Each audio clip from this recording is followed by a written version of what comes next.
Bonjour à toutes et à tous, bon réveil matinal, bienvenue sur Free Matin, ce rendez-vous matinal d'information, d'analyse et de divertissement sur ESAE TV. À suivre au cours de cette émission de ce matin, la une des journaux, le bulletin matinal d'information, la page des sports, la définition du jour et les prévisions astrologiques. Sans plus tarder, juste après l'instant pub qui vous présente les offres de réduction de scolarité pour la rentrée universitaire 2023-2024 à l'École supérieure d'administration d'économie, de journalisme et des métiers de l'audiovisuel ESAE sur ces différents campus. Juste après cette pub, on se retrouve pour la une des journaux. L'École supérieure d'administration, d'économie, de journalisme et des métiers de l'audiovisuel ESAE offre de nouveaux challenges pour l'année universitaire 2023-2024. Étudiantes et étudiants, parents d'élèves nouveaux bacheliers, ESAE, c'est la garantie d'une formation de qualité à des conditions très avantageuses. À Gbedjromede, à Papa, à Boumekalavi et Parakou, inscrivez-vous en administration générale, administration du travail et de la sécurité sociale, trésor et finances publiques, impôts, diplomatie et relations internationales, journalisme et métiers de l'audiovisuel, gestion des marchés publics, planification et développement local, sciences économiques, sciences juridiques et toutes les filières des sciences de gestion. ESAE vous offre des bourses, demi-bourses et de réductions pour les premières inscriptions dans toutes ces filières. Waouh! En licence 1, 2 et 3 et en master, bénéficiez jusqu'à 50% de réduction sur tous nos sites. N'est-ce pas génial? Infoline. ESAE Gbedjromede, 3e rue à droite en quittant le carrefour Le Jador pour la BIBE Jéricho ou au plus 229 90 93 65 21 98 98 14 00 à Kpakpa au plus 229 52 88 33 33 à Boumekalavi au plus 229 52 88 44 44 Parakou au plus 229 52 46 12 12. ESAE, l'excellence à un nom.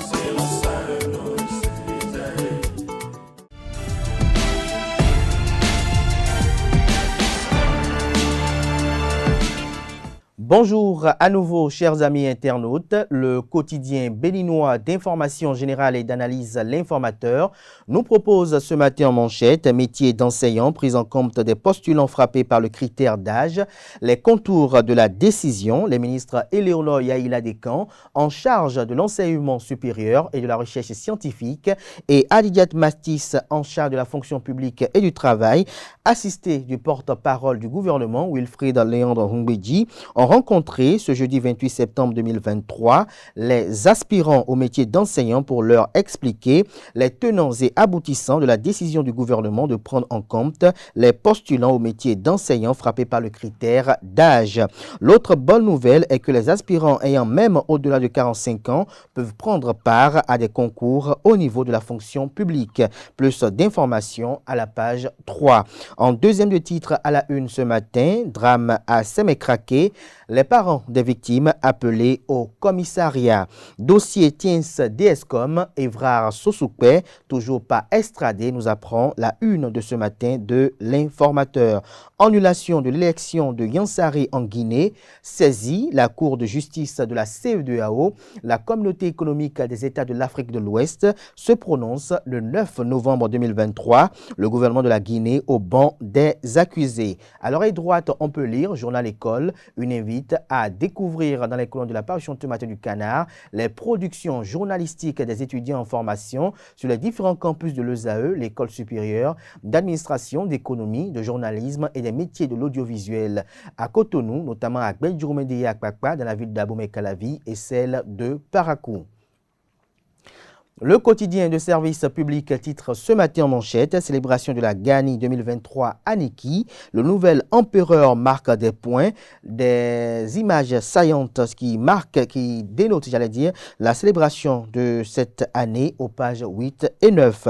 Toujours à la une de la Nation de ce matin, promotion des droits de la santé sexuelle et reproductive, les femmes détenues, les oubliées, les mesures en matière de planification familiale tablent souvent peu sur les femmes privées de liberté.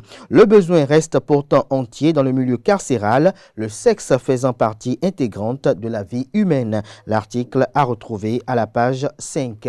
On peut lire également comme titre à la une de la Nation de ce vendredi matin, colloque sur la modernisation de la justice béninoise, un rendez-vous démocratique ouvert au public. L'article à retrouver à la page 2. Fraternité ce matin en manchette, première édition du Forum international internationale du cadre de vie. Union sacrée en vue d'un avenir urbain durable. Patrice Talon et José Didier Tonato bâtissent pour l'avenir. Une photo illustrative sur laquelle on aperçoit le ministre d'État Abla Biotchane aux côtés du ministre du cadre de vie, José Didier Tonato. Mise en valeur du potentiel touristique et culturel du Nord Bénin, les acteurs séduits par la vision du gouvernement. Le confrère de Le Matinal titre ce matin en manchette, première édition du Forum international du cadre de vie, Union autour du développement durable. Toujours à la une de Le Matinal de ce matin, crue du fleuve Mono à Atiémé et Grand Popo, des écoles et ménages sous l'eau. Le confrère de Matin Libre titre ce matin en manchette, le FIC 2023 lancé pour des réflexions en faveur d'un cadre de vie durable. Des détails sur l'article du journal à la page 2. Toujours à la une de Matin Libre de ce matin, en plein cœur de Cotonou, 2 semaines après la rentrée, des écoliers n'ont pas accès à leur école. Le constat de la rédaction est à retrouver à la page 2. Toujours à la une de Matin Libre de ce matin, Journée mondiale du tourisme édition 2023, CTM Bénin organise un séminaire le 27 octobre. Lire le communiqué pour plus d'informations à la page 6. Le potentiel premier forum international du cadre de vie au Bénin, mieux aborder les problématiques pour un meilleur avenir urbain. Le ministre d'État Abla Biotchane bien évidemment, et le ministre en charge du cadre de vie et des transports, sans oublier celui de la décentralisation, Raphaël Akoteyon, donne le top des travaux, des précisions à la page 3. À moins de 3 ans de la présidentielle de 2026, Patrice Talon, une trahison dans le rang de ses soutiens, mauvaise gestion, détournement, corruption, magouille, un sport favori, les cas du régime défient l'autorité du chef, convaincu du soutien des dauphins annoncés. Toujours à la une du confrère de Le Potentiel de ce matin, identification des victimes du drame de Sémécraqué, leurs parents conviés à une séance ce jour. Le confrère de Jupiter titre ce matin en manchette, colique ovarienne, l'endométriose, compagnon indésirable des femmes. Le journal écrit noir sur blanc que l'endométriose est une maladie gynécologique, chronique et perturbante à l'apparition des menstrues lors des rapports sexuels, mais également lors d'un soulagement à la celle qui est d'une douleur insupportable chez les femmes qui en souffrent. Celles qui souffrent de cette maladie par ignorance relient souvent ces symptômes à une règle douloureuse, normale ou à la stérilité qui empêche la conception d'un enfant. Des détails sur l'article du journal à la page 5 de la parution ce matin du Canard. Toujours à la une de Jupiter de ce matin, révision de la connaissance sur le forum carte de presse. Dr Maussi dissèque l'article 19 du Code de déontologie. L'article édifiant est à retrouver à la page 8. À l'occasion de son 8e colloque scientifique, l'Université d'Abomey-Calavi exhume les savoirs endogènes. L'article à retrouver à la page 4. La Nouvelle Tribune, ce matin en manchette, relations Bénin-Niger, la position du gouvernement Talon est rapportée à la page 2. Toujours à la une de la Nouvelle Tribune de ce matin, violence conjugale sur la femme enceinte au Bénin, la croix et la bannière quant à l'accès aux soins des victimes. Nord-Sud quotidien, ce matin en manchette, commercialisation de fer à béton, les clauses à respecter par les importateurs et fabricants vous sont exposées à la page 11. Toujours à la une de Nord-Sud quotidien de ce matin, ASCAP Bénin, Salami passe le témoin à Yamou. L'article à retrouver à la page 8.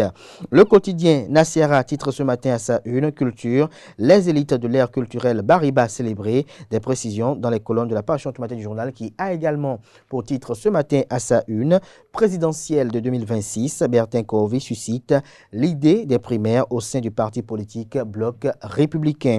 Dabarou ce matin en manchette, Gani édition 2023 Niki. Coup d'essai, coup de maître pour le nouvel empereur. L'article à retrouver à la page 2. Le Canard mentionne néanmoins en manchette que c'est une belle réussite qui confirme l'authenticité de la Gani.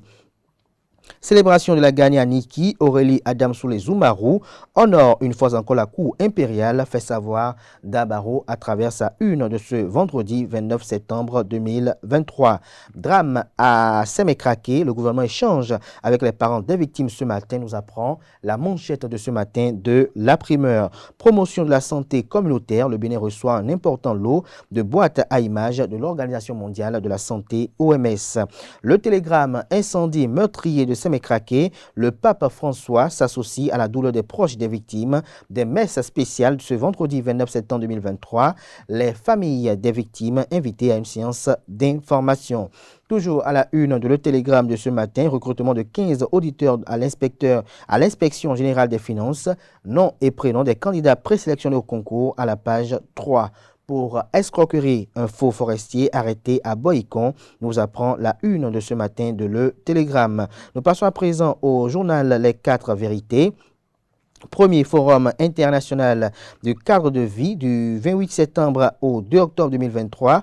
Ablé Biotiané lance les activités sur l'esplanade de l'Amazone à Cotonou. Les détails à la page 3. Démenti formel après les informations publiées par un site nigérien. Il n'y a pas de projet de base militaire française au Bénin, à en croire le porte-parole du gouvernement Wilfried Léandre Rungweji. Mise en œuvre du programme spécial des cantines scolaires, le maire de la ville de Porto-Novo, Charlemagne Nyankoti, et son conseil municipal appuient le gouvernement. Les conseillers autorisent le déblocage de plus de 22 millions de francs CFA pour nourrir les enfants de 14 écoles. La liste est à retrouver à la page 10. Le pays émergent s'intéresse ce matin en manchette aux réformes dans les finances publiques au Bénin. Des cadres des postes comptables du Trésor renforcent leurs capacités sur la nouvelle comptabilité de l'État. Le représentant du secrétaire général du ministère de l'Économie et des Finances a procédé hier au lancement officiel des travaux de cette session de formation. Des précisions à la page 3.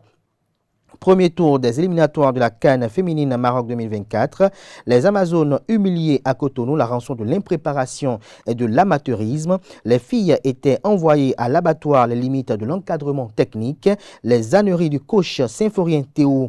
Après l'élimination des Amazones, des joueuses sans prime ont manifesté et pourtant, le ministre Oswald Omeki ne dit rien. Des détails sur l'analyse du journal dans les colonnes de sa parution de ce matin. Dynamisme Info ce matin, manchette présidentielle de 2026. L'opposition réussira-t-elle l'espoir de l'alternance, s'interroge le confrère. Ce sera tout pour la présentation de quelques titres parus ce jour dans la presse locale. Les quotidiens sont disponibles dans les kiosques, également accessibles en ligne. Place à présent au bulletin matinal d'information.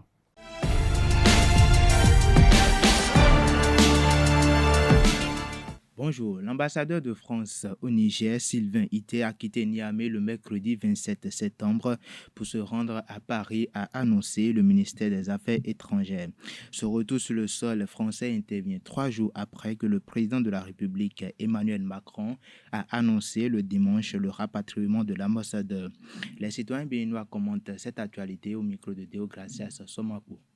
Enfin, je suis heureux, je suis content qu'enfin l'ambassadeur a été rapatrié chez lui. C'est mieux. Parce que tu es quelque part où tu es rejeté, retourne à ta maison. C'est la meilleure solution. Parce que les Nigériens ne veulent plus de l'ambassadeur là. Parce qu'à cause de ces problèmes existants. Et ils ont leur raison. L'ambassadeur, il a refusé de collaborer avec les nouvelles autorités, soit disant qu'il ne les reconnaît pas. Comme son président l'a dit, Macron. Il dit qu'ils ne reconnaissent pas, c'est des pushistes, ils ne reconnaissent que le président Bazoum. Mais les Nigériens étaient déterminés, ils ont imposé un blocus. Si bien que l'ambassadeur, il ne pouvait pas supporter. La situation était devenue intenable. Et vraiment, le président Macron était obligé de rappeler son ambassadeur. Je m'y attendais, j'étais sûr. Comment se fait-il qu'un pays souverain comme le Niger vient après un coup d'État dit qu'il n'a plus besoin de tel ambassadeur venant de la France? Il y a l'article 46 qui dit ceci de la loi diplomatique. Quand vous envoyez un ambassadeur dans un pays, ce pays-là peut dire tel ambassadeur que vous nous avez envoyé, on n'a pas besoin. Mais quand le gouvernement de Tiani connaît bien les droits, le droit international, il est allé fouiller les accords de Vienne. signé le 18 avril 1961 par tous les États du monde. Article 9, alinéa 1er et 2, qui dit quand un ambassadeur arrive dans un pays, il présente les lettres de créance à l'État qui le reçoit. Et quand l'État n'est plus en mesure de supporter ce dernier, il peut demander purement et simplement son départ. Là, on dit persona non grata.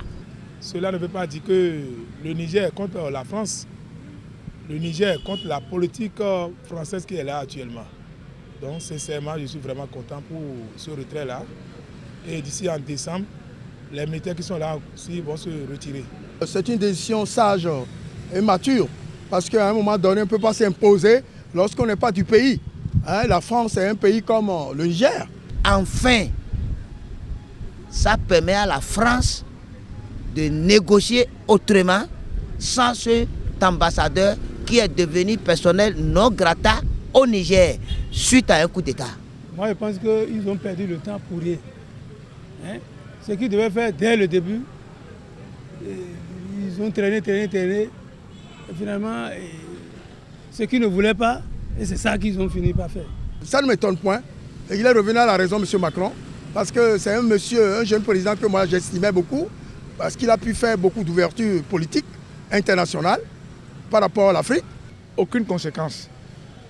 Parce que le Niger n'est pas la France, c'est deux pays différents. Le Niger est à part, la France est à part. Certainement, ils ont signé des accords de partenariat, des accords militaires. La junte ils ont déjà annulé tous ces accords-là.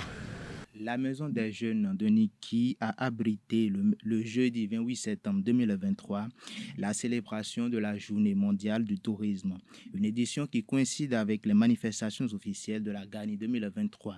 C'était en présence du ministre du Tourisme, de la Culture et des Arts, Jean-Michel Abimbola, de la ministre du Numérique et de la Digitalisation, Aurélie Adam Soulé-Zumbarou, et ainsi que d'autres autorités communales, préfectorales et des responsables des agences gouvernementales chargées du développement des patrimoines et de la promotion du tourisme. Les membres du gouvernement ont tenu une séance d'échange avec la presse et les acteurs de l'enseignement supérieur au sujet de la décision de dérogation sur le critère d'âge dans le processus de recrutement des aspirants au métier d'enseignant. C'était le jeudi 28 septembre à Cotonou. Le point de la séance avec Francis Fahami. Réunis avec les acteurs de l'enseignement supérieur, les membres du gouvernement ont levé les équivoques autour du processus de recrutement des aspirants au métier d'enseignant, notamment le critère d'âge, lors d'une séance d'échange. Compte tenu des réformes qui ont été engagées au niveau de l'enseignement supérieur, vous savez tous que les recrutements ne sont plus automatiques ni sur la base de la cooptation, comme nous avons pu le voir par le passé. Ceux qui, sur la base de promesses de recrutement que l'État leur avait fait, ont pris des engagements, mais qui n'ont pas été recrutés. Et parmi eux, ceux qui sont frappés par le critère d'âge, s'il fallait tenir compte de la limite prévue par le statut général de la fonction publique. Et puis un second lot, qui, quoique ne bénéficiant pas de promesses de recrutement, mais est là aussi en attente de recrutement, mais frappé par les conditions d'âge. Donc, le gouvernement a arbitré et a décidé que vous ayez aussi le droit, malgré les restrictions textuelles, que vous ayez le droit de vous inscrire sur la plateforme, donc le fichier national, et que vous fassiez valoir aussi vos compétences lorsque les recrutements vont s'ouvrir. Vous avez été donc bénéficiaire de l'appui du gouvernement pour montrer que le gouvernement a répondu présent et vous a donné son appui et a mobilisé les ressources pour cette formation. C'est tout à fait normal qu'un gouvernement qui a montré une pareille volonté se trouve toujours disponible à vous recruter à chaque fois que le créneau est offert. Je veux vous rassurer de ce que, comme le gouvernement de la rupture en a l'habitude, le test qui sera organisé le sera en toute transparence. Là, vous pouvez vraiment compter sur nous. Je sais qu'en dehors du critère d'âge, il y a d'autres dérogations que vous demandez. La requête qui voudrait que ceux à qui une promesse avait été faite à l'époque soient reversés directement dans les corps de l'enseignement supérieur. Mais nous avons tous intérêt à ce qu'aujourd'hui, la qualité de l'enseignement supérieur soit recherchée, afin que nous puissions arrimer l'enseignement supérieur aux exigences de développement économique et social de notre pays. Exigences qui sont en pleine évolution. C'était l'occasion pour la ministre de tutelle, Éléonore Yaïla-Décan, de saluer l'engagement des différents postulants et de remonter à la genèse de cette réforme. Vous saviez également pourquoi nous avons finalement opté pour les réformes qui ont conduit à revisiter ce processus. Parce que nous connaissons, nous savons bien à chaque fois qu'il y a un processus de recrutement, tout ce que cela génère en termes de tension, de pression, en termes de problèmes finalement. Et c'est ce que le chef de l'État a voulu corriger. Et ensemble, nous l'avons reconnu. Nous avons donné la main pour que ces réformes soient finalement des réformes assez transparentes pour permettre aux uns aux autres, sans devoir aller rechercher de parrain quelque part, pouvoir compétir en toute sérénité. Il faut le rappeler, le gouvernement a prévu la constitution d'un fichier national des aspirants au métier d'enseignement du supérieur et l'instauration d'un nouveau mécanisme de recrutement après le Conseil des ministres du mardi dernier. Les familles des personnes décédées dans l'incendie d'un entrepôt d'essence frelaté à Sémékraké sont invitées à une séance d'information dans le cadre de l'identification des corps par test ADN. Un communiqué des ministres de la Santé, Benjamin Hunkpatin, et de la Justice, Yvonne Téchenou, informe que la séance aura lieu le vendredi 29 septembre 2023 à 9h. La comédienne béninoise Nathalie Humfort Yekpe sera en spectacle le 22 octobre prochain à l'Institut français de Cotonou. Elle est la metteuse en scène de Monsieur Blanchette et le Loup, une pièce de José Plia. Nathalie Humfort Yekpe parle de ce projet au micro de Kales Kitomé et Ulrich Amengankoui. Donc actuellement, je suis en résidence déjà avec mon équipe. Nous sommes en train de travailler sur la pièce Monsieur Blanchette et le Loup de José Plia, qui est inspiré d'un conte d'Alphonse Daudet. Une pièce que José lui-même a montée aussi dans le passé, qui est même venue au Bénin sur une édition du FITEB. Une pièce qui me parle beaucoup et on dit que c'est une pièce jeune public, mais je pense que c'est une pièce qui parle à tout public, jeunes, enfants comme adultes, selon comment on l'interprète, parce qu'il y a beaucoup de métaphores. C'est une pièce qui parle de liberté. On peut retrouver le morceau de Nell Oliver, par exemple, Baby Girl, donc, que nous connaissons tous, dans ce déchirement d'un père qui doit laisser sa jeune fille partir. Et en même temps, c'est toujours la question du parent de qui fréquente mon enfant, ma fille. Est-ce que cette personne est bien pour elle?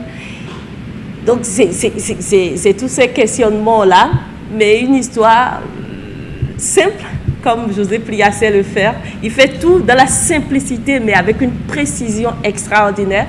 Et c'est ça qui me plaît dans son travail. L'année dernière, j'avais monté une autre pièce de lui. Nous étions assis sur le rivage du monde et c'est un plaisir de travailler toujours. Alors, donc, cette pièce va être... on va finir la résidence au Togo, puisqu'il y a Togo Créatif aussi qui subventionne, qui nous permet de créer cette pièce. Et juste après le Togo, donc on joue le 7 au moment où il y aura la conférence ici, nous, et à la même heure, on sera en train de jouer la première de la pièce là-bas. Et juste après ça, cette date, on vient au Bénin sur le festival Sinar et l'Institut français nous accueille ici le 20h. Direction au Burkina Faso où la tentative de coup d'État est confirmée. Des arrestations sont en cours. Dans un communiqué, le parquet du tribunal militaire de Ouagadougou a informé de l'arrestation de 4 officiers de l'armée mercredi 27 septembre 2023 et d'être à la recherche de 2 autres en fuite. C'est tout pour le bulletin matinal d'information de ce matin. Merci et à très bientôt. Merci à vous, Kanté Amoussou, pour cette présentation du bulletin matinal d'information. On retrouve à 19h, si tout va bien, Atifa Olafa pour la grande édition du journal télévisé sur EZAE TV. Place à présent à la page des sports. Bonjour à toutes et à tous. La prochaine trêve internationale s'annonce à grands pas et le Bénin jouera 2 matchs amicaux. Les Guépards affronteront en premier lieu le Botswana avant d'affronter le Madagascar. Les 2 rencontres se joueront à Casablanca au Maroc, respectivement les 13 et 17 octobre 2023. Gernot Rohr réunira déjà sa troupe à Casablanca dès le 8 octobre prochain. Les Béninois entameront ainsi leur préparation pour les 2 premières journées des qualifications pour la Coupe du Monde 2026 au mois de novembre en Afrique du Sud, puis face au Lesotho. Ce dernier match devrait se dérouler également en terre sud-africaine, le stade de Maseru n'étant pas homologué par la Confédération africaine de football.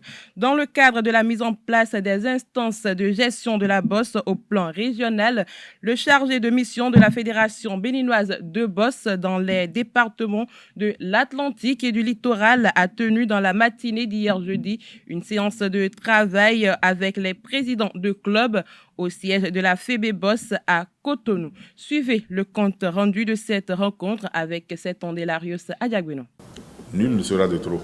La redynamisation des activités de bosse dans la Ligue Atlantique Littorale a connu une étape importante ce jeudi 28 septembre 2023. Viviano D'Almeida, chargé de mission de la FEBEBOSS, a pris langue avec les présidents de clubs affiliés et actifs. Cette séance d'échange est portée notamment sur le processus électoral de l'installation du bureau de la Ligue. Le dernier délai pour déposer les dossiers, c'est le 17 octobre. J'ai tout fait pour qu'on ne mette pas les week-ends, mais de toute façon, c'est le 17 le dernier délai. Maintenant, après le dépouillement, on va faire le dépouillement. S'il manque un dossier, on va rentrer en contact avec l'intéressé pour qu'il ramène les trucs là. Et ainsi de suite. Mais l'organisation, même le jour du vote, même c'est le 25, le samedi, le 25. Après, oui, 25 novembre. C'est vrai que je suis en train de retenir ici, d'accord, mais à tout moment, je dis bien à tout moment, je peux dire, bon, on va encore changer l'heure, le lieu et l'heure, et qui vous seront communiqués aussi. Pendant 90 minutes environ, les participants et le chargé de mission de la FEBEBOSS ont échangé sur les voies et moyens pour des élections transparentes et exclusives. Depuis ma décision nominative, c'est la première fois que j'ai pris contact avec eux, avec tous les présidents qui sont affiliés dans mon département. Mais j'avoue que ça s'est très bien passé. Je suis très heureux. Tout le monde n'est pas là, mais d'autres ont appelé pour s'excuser. Et je suis très content de cette rencontre parce que j'ai eu à être informé, j'ai eu à être... ils m'ont parlé de beaucoup de choses et que j'ai promis discuter de ça avec l'exécutif. Les présidents de clubs présents à cette rencontre ont salué la démarche du comité exécutif de la FEBEBOSS pour la renaissance du noble art dans leur zone. Je voudrais dire que avec la réunion qui a eu lieu aujourd'hui, nous sommes en train de comprendre qu'au niveau de la fédération, du comité exécutif, les choses veulent changer. Parce qu'on n'avait jamais eu une pareille réunion à la veille des élections. Nous voudrions que désormais que les choses changent et que ça aille mieux pour que la bosse puisse renaître de ses cendres. On va s'y mettre parce que déjà là, il faut qu'il y ait l'entente entre nous pour qu'on puisse se présenter aux élections, pour qu'il y ait un changement. Sans le changement, on ne peut jamais évoluer. Donc il suffit qu'on soit dans les normes, qu'on puisse suivre ce qu'on nous demande et puis je pense qu'on sera partant pour tout. Avant de se séparer, le président de séance a remis les documents relatifs aux élections au président de club présent. Les absents pourront se rapprocher du secrétariat de la fédération pour le retrait de leur courrier. La Fédération béninoise de taekwondo a reçu mercredi dernier un appui de matériel du Comité national olympique et sportif béninois. La cérémonie de réception des matériels s'est déroulée à son siège à Cotonou. Reportage c'est Ondelarius Adiakbenon et Quentin Amoussou.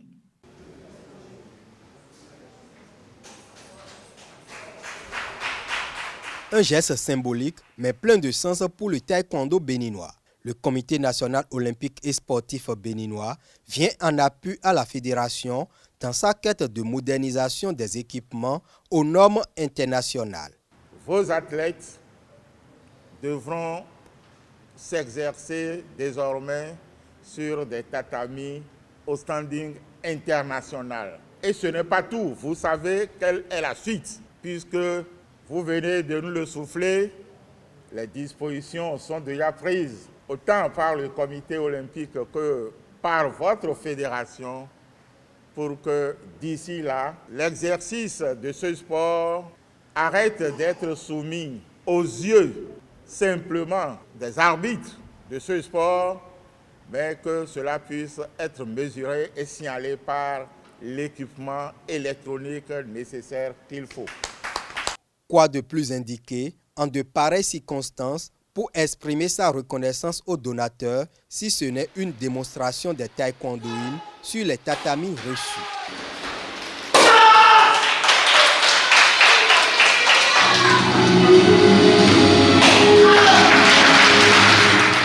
Le CNOSBN s'engage ainsi à accompagner les efforts du comité exécutif du docteur Victorien Kouglenou pour redorer le blason du taekwondo au Bénin. Cet acte qui vient une fois encore démontrer, comme s'il en avait encore besoin de le prouver, la détermination du comité olympique et sportif du Bénin, son président, à soutenir les fédérations sportives béninoises. Monsieur le Président, je prends la responsabilité, au nom de tous les acteurs de nos disciplines sportives, et spécialement du taekwondo, que notre pays sera célébré de par les résultats dans la sous-région et au niveau international, pour ainsi dire, dans le monde.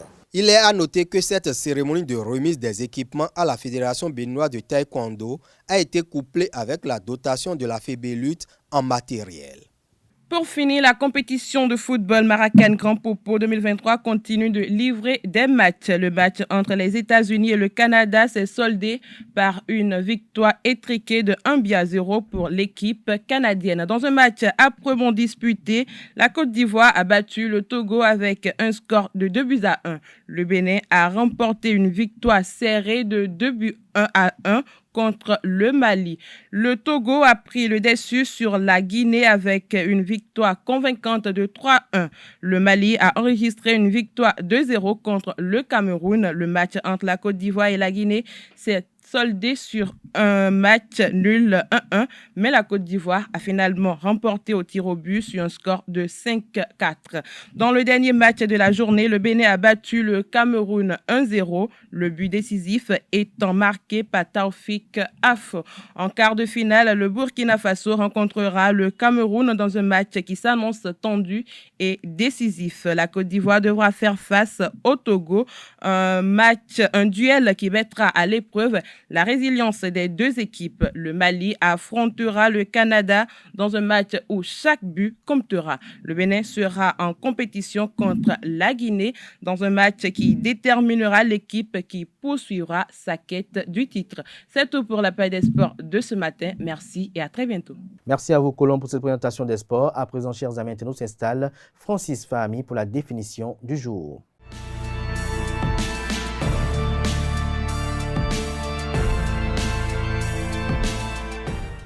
Chers amis internautes, bonjour. L'expression « briser la glace » est une locution verbale. Au sens figuré, elle signifie dénouer une ambiance déjà tendue en lançant une discussion ou une animation collective. Briser la glace signifie faire naître entre deux ou plusieurs personnes plutôt, la sympathie, la cordialité qui manquait. Par extension, cette expression signifie faire les premiers pas dans une affaire ou faire les premières avances dans une relation ou dans une conversation. Pour ce qui est de son origine, il s'agit d'une expression qui ferait référence à une région très froide où les gens étaient obligés de briser la glace à la surface de l'eau avant de faire leur toilette. Ce rituel, si intime de leur quotidien, se faisait en présence d'autres personnes, d'où la notion de faire le premier pas ou de se rapprocher beaucoup plus d'un point de vue intime. C'est tout pour la définition de ce matin. Merci et à lundi prochain. Merci à vous, Francis Fanami, pour cette présentation de la définition du jour. S'installe à présent Deogracia Somaco pour les prévisions astrologiques.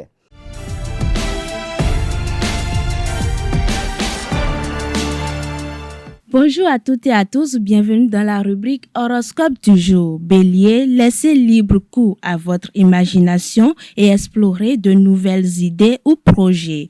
Vous pourriez découvrir une passion cachée ou trouver une nouvelle façon d'exprimer votre individualité. N'ayez pas peur de sortir de votre zone de confort et d'exprimer de nouvelles choses. Cher Taureau, vous pourriez être invité à une soirée ou à un événement social où vous rencontrerez de nouvelles personnes intéressantes. Profitez de cette occasion pour élargir votre cercle d'amis et créer de nouvelles connexions. Pour les Gémeaux, vous avez envie d'explorer de nouveaux horizons et de sortir de votre routine habituelle. Écoutez cette sensation et trouvez des moyens créatifs de répondre à ce besoin. Cancer, votre sens de l'écoute et votre capacité à apporter du réconfort seront très appréciés. Profitez de cette journée pour renforcer vos liens familiaux et amicaux. Chers amis du signe Lion, avec la Lune en conjonction avec Chiron, vous êtes encouragés à prendre soin de vous-même et de votre santé physique et mentale. Prenez le temps de réfléchir et d'exprimer vos besoins.